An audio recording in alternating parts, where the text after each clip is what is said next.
जो है न किसी को मारते हैं न किसी को बचाते हैं। जरा ध्यान देंगे, ठाकुर जी न किसी को मारते हैं न किसी को बचाते हैं। क्या करते हैं? आपके किए हुए कर्म को ले करके आईना जैसा दिखा देते हैं। आप क्या किए, उसका फल क्या है। न मारते हैं न बचाते हैं, ले करके केवल आपके किए हुए कर्म को सामने रख देते हैं। कह रहे हैं सुखदेव जी की राय, यदि देवता को बचाते और दैत्य को मारते तो जरा ध्यान देना, तुम्हारे दादाजी लोग यज्ञ करने की तैयारी कर रहे थे राजसू, और राजसू यज्ञ करने में मीटिंग किए कि हम लोग यज्ञ करेंगे तो ये कौन कोई मालिक होना चाहिए ना आगे कार्य को सहयोग करने वाला, किसके देख रेख में यज्ञ होगा। तो सभी लोग भाई मिल करके तुम्हारे दादा पांचों पांडव विचार किए कि कौन यज्ञ का मालिक रहेगा। तो पांडवों के मुख से निकला कि हम लोग कृष्ण को यज्ञ का मालिक बनाना है। अभी वो लोग आपस में बात करके ये सभा में बात रखने का प्रयास कर रहे थे। जैसे ही शब्द सुना शिशुपाल और कृष्ण को बात कर रहे हैं, आपस में मीटिंग कर रहे हैं पांडव, उसमें ठाकुर जी का क्या दोष है। पांडव आपस में बात कर रहे हैं, लेकिन जैसे पांडवों के मन में आया कि कृष्ण को मालिक बना देते हैं जगह का, शिशुपाल उसी सभा में खड़ा हो गया और खड़ा होकर सैकड़ों गाली ठाकुर जी को दिया, कृष्ण को सैकड़ों दिया। अरे ये गंवार ये बनेगा जगह का मालिक। अरे जो न पढ़ा न लिखा था, जीवन भर गाय चराया, जिसके माँ का ठिकाना नहीं, पिता का ठिकाना नहीं, कोई जाति पाति का ठिकाना नहीं, कौन किसके जाति का माँ, कौन जाति के पिता का, कौन न जाति का ठिकाना न पाति का ठिकाना, न पढ़ा न लिखा, गोदी का द्वारिका का राजा बन गया, ये बनेगा ये जगह का मालिक। इतना गाली दिया, सैकड़ों एक श्वास में सैकड़ों गाली दिया। गाली को सुन करके अर्जुन जी क्या बोला, शिशुपाल ठहर जाओ, क्या बोल रहे हो, मेरे सामने मेरे गुरु का अपमान कर रहे हो, गाली दे रहे हो, और मैं तुम्हें छोड़ूंगा नहीं। लेकिन गांडीव को पकड़ करके कृष्ण अर्जुन से बोले कि नहीं अर्जुन शांत हो जाओ, शांत हो जाओ।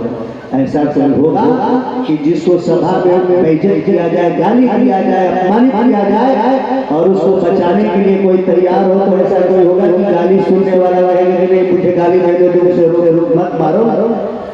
लेकिन हमारे ठाकुर जी सभा में गाली सुन रहे हैं, उनके शिष्य अर्जुन बोल रहे हैं हमारे सामने मेरे गुरु को बोल रहे हो, जिंदा नहीं छोड़ूंगा।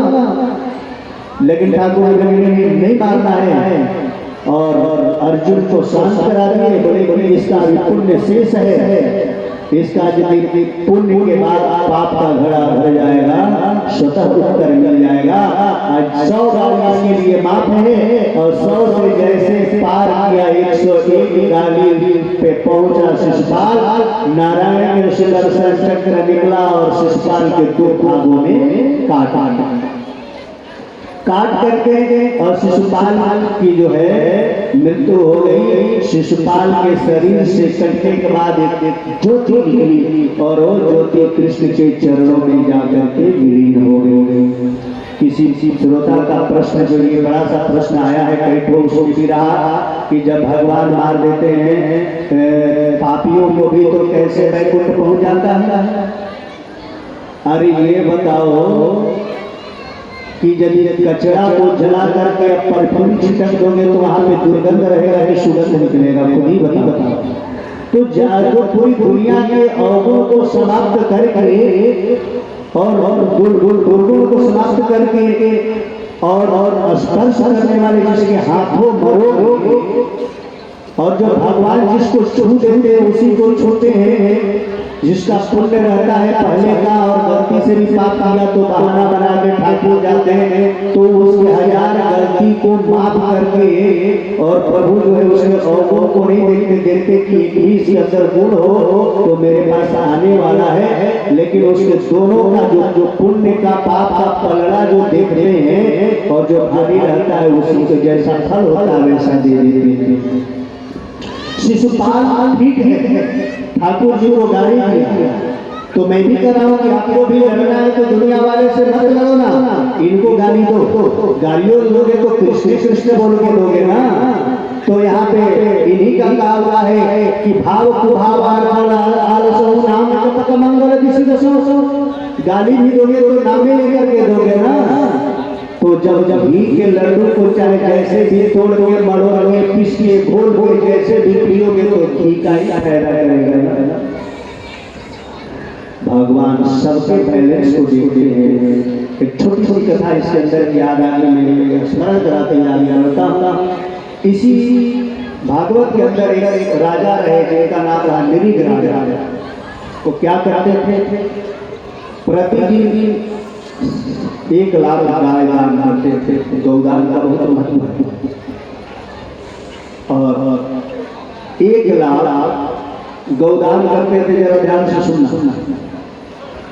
एक क्या हुआ कि निरीग राजा आज जिस ब्राह्मण को 1 लाख गाय गाय, फिर कल दूसरे ब्राह्मण को, परसों तीसरे ब्राह्मण को, ऐसे अलग अलग ब्राह्मण को गौदान करते थे। एक दिन क्या हुआ, एक ब्राह्मण की गाय दूसरे ब्राह्मण के झुंड में चली गई। अब वो दोनों ब्राह्मण आपस में लड़ने लगे कि मेरी गाय है, वो करेंगे मेरी गाय है। दोनों आपस में लड़ने लगे। दोनों लोगों ने सुनो, ये किसी का नहीं गाय मानी जाएगी, जो दान दिया है उसके पास चला जाए, वो जिसको कहते हैं कि इनको मैं दिया हूँ उन्हीं का मान। तो पहला गलती तो ब्राह्मण किए कि जिसको 1 लाख गाय मिला है और उसको पहचान नहीं है कि मेरी गाय है कि उनकी गाय है। तो जो प्रतिदिन जो है नौकरों से बुला के और दान दे देता है, तो प्रतिदिन लाख दान करने वाले कैसे आ गया। तो पहले तो पंडित जी लोग गलत किए, ब्राह्मण दोनों लोग निरीग राजा के पास पहुंचे, बोले कि महाराज आप बताओ कि गाय किसको दी हुई। महाराज को हाथ जोड़ने लगे कि अरे मेरे को पता नहीं, आप लोग को जब 1 लाख का नहीं पता है तो मैं प्रतिदिन लाख गाय दान करता हूँ, मेरे को कैसे आ। लेकिन राजा ने कुछ बोला नहीं, चुप रहा। न उनका है न इनका है, कुछ बोले नहीं, शांत रह गए। तो इसका परिणाम क्या हुआ कि दोनों पंडित जी नहीं मेरा है करने में दोनों लड़ करके मर गए। अब उसका क्या हुआ रिजल्ट कि निरीग राजा को ब्राह्मण ब्रह्म हत्या का दोष हो गया। अब वो इतना लाखों गाय दान करने वाला जब निरीग राजा मरे, तो यहाँ से मरोगे तो यहाँ से जब जला देने के बाद घर में आगे पूर्वज जो पिंड जो खानदान में पिंड देता है ना, पिंड क्यों दिया जाता है, जलने के बाद मरने के बाद तो शरीर को जला दिया जाता है। लेकिन श्राद्ध तक, मरने से लेकर श्राद्ध तक पंडित जी से पिंड दिलवाया, पिंडदान होता है, 49 पिंड दिया जाता है हमारा फिर से शरीर तैयार होने के लिए। और वो तैयार होकर के शरीर यात्रा करता है तो यहाँ से 99 लाख योजन पे जन्म पूरी है और वहाँ पे पहुँचता है तो फिर उसका रजिस्टर खोला जाता है कि पुण्य किया है कि पाप किया। निरीग राजा जब गए तो उतना रजिस्टर खोला गया तो उसमें लिखा था कि 99% पुण्य की, क्योंकि लाखों गाय दान किए, लेकिन 1% का पाप ब्रह्म हत्या का दोष। तो निरीग राजा से पूछा गया कि पुण्य ज्यादा है पाप कम है। तो निरीग राजा से पूछा गया कि आप बताओ कि आप पहले पुण्य भोगना चाहते हो कि पाप। निरीग राजा बोले कि जब हमारा 99% पुण्य है, 1% पाप है, तो पहले पाप ही भोग देता। क्यों? क्योंकि ध्यान देना, जब सुख के बाद सुख आता है तो बहुत आनंद आता है, लेकिन जब सुख कर लोगे, एसी में रहने की आदत पड़ जाएगी, सुंदर सुंदर कपड़ा पहनने की आदत पड़ जाएगी, सुंदर सुंदर भोजन करने की आदत पड़ जाएगी, और अचानक कभी परिस्थिति बस ये सब नहीं मिला, तो फिर आपका शरीर सहन नहीं कर पाएगा। तो दुख के बाद सुख आता है तो आनंद आता है, लेकिन सुख मिलने के बाद दुख मिले तो झेलना मुश्किल हो जाता है। नृग राजा बोले बोले मेरा अपना पापी में पहले भोग लेता हूँ, भोग जब ज्यादा है तो नृग राजा को पाप के लिए दिया गया